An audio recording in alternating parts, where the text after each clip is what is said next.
Welcome to MacBreak Studio. We're here with Mark Spencer, and we're continuing our discussion of Final Cut 10.4's awesome color grading and correction tools.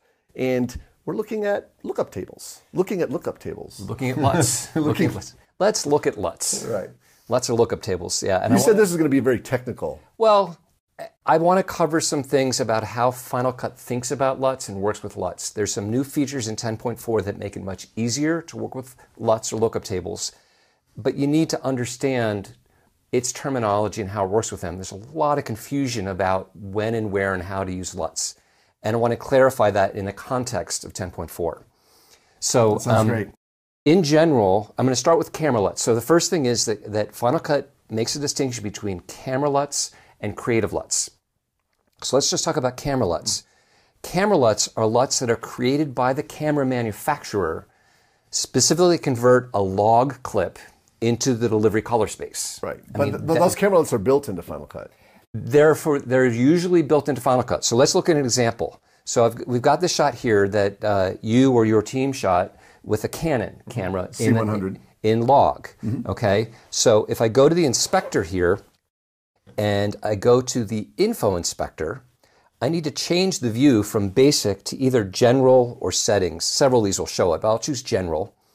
And now we see the camera LUT and none is applied. So if I click the pop-up menu, there are a bunch of camera LUTs, manufacturer LUTs that ship with Final Cut that are built in. So for instance, you shot in Canon, so I can choose the Canon Lut. And immediately that dynamic range is greatly expanded. Yeah, it's stretched. So the purpose of that LUT is, in this case, it puts it in the Rec. 709 color space. And it makes it look like it was shot. It should look the same as it was shot. Right. Okay? Now, you may or may not want to use that LUT. We'll get to that in just a minute. You saw I had to assign it manually, but usually it's assigned automatically on import. In fact, I took it off just to show where it is. If I go to this next shot that I shot with my Panasonic GH4, which I got to get that GH5, it just looks fantastic. But you can see the camera LUT was automatically applied to Panasonic Vlog.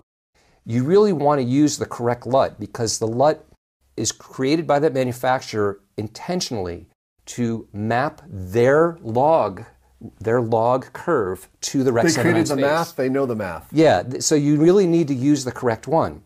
Now, the other thing is, if I go to this next shot, this is a shot with a Blackmagic camera. Let's say a new camera comes out or a firmware update comes out on a camera that allows it to shoot log. So that camera manufacturer makes a new LUT. It's not built into Final Cut. Right. So in the past, we had to wait for an update to Final Cut Pro that will support it. Not anymore. Check this out. You can go to the Camera LUT pop-up menu and you can go down and choose Add Custom Camelot. So as soon as the manufacturer makes that LUT available, you can install it. You don't have to wait. So That's for instance, here, I'll go here and I'll navigate to where I have some LUTs. And this was a Blackmagic. So there's a Blackmagic film to Rec. 709. And this is important. I need to know that. And the output color space is important. Now, we're working in standard dynamic range projects right now, which is Rec. 709. We'll talk in another episode about working in HDR. So I'll choose that. And when I do so, immediately it's applied. If we look at the pop-up menu, it's added to its own category of custom LUTs. And I can choose to reveal it in the Finder. What's cool about that is I can get that and move it to another system really easily. Right. Because rather than going through the import process, you can just drop them in here. In fact, you can drop a whole bunch in here if you want. Right, a whole folder of LUTs. You can drop a whole folder, but they'll all automatically default to Rec. 709. So you just need to be aware of that. Okay. You know, if you're doing HDR stuff, you want to import them individually or import them so you can choose from the pop-up menu. That's a really important point. So the question is then, okay, when should you use a camera LUT? And this comes down to some personal taste.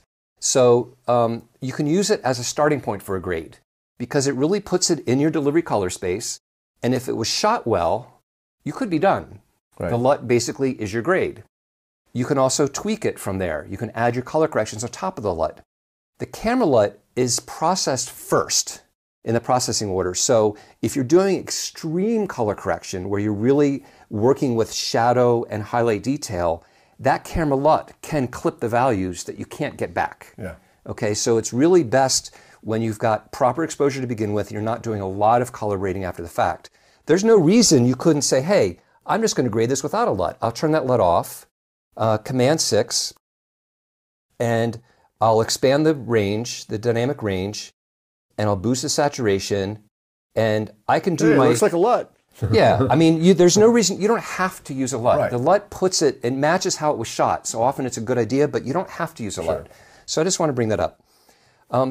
So now let's talk about creative LUTs. Creative LUTs are used to create a kind of a look. Right. And I'll show you an example here. This is where things, I think, get really interesting because creative LUTs are applied as an effect. They're not applied the way we just saw. They're applied as an effect. So they're effect in the effect chain. Right. So I have a shot here that if we go back to the info inspector, was shot with an RA camera, and it already has the RA log C camera LUT applied. Mm-hmm. That doesn't keep me from applying a creative LUT to it as well.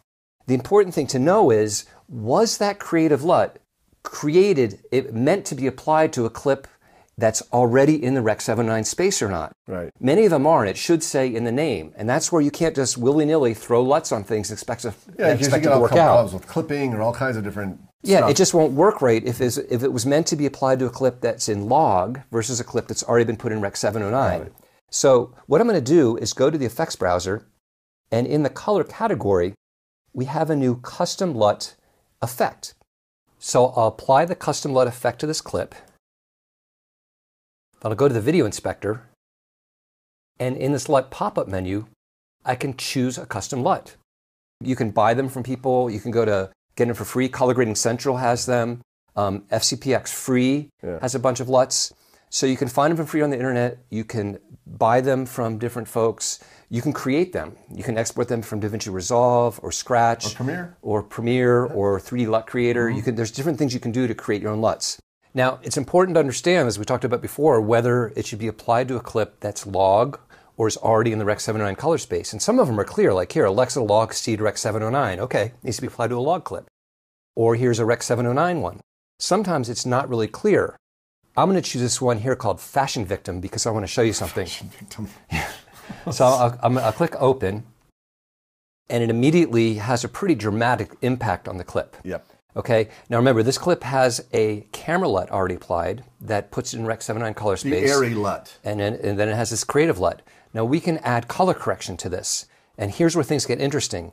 I'll hit Command 6 in order to add the color corrector. And let's say I want to get some of this shadow detail back. I've completely crushed the shadows here.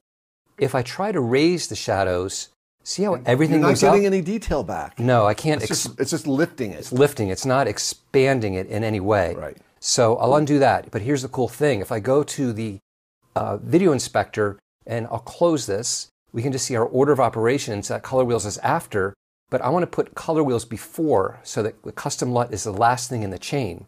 So now when I go to color wheels and I work on the shadows, look, I can expand that shadow detail.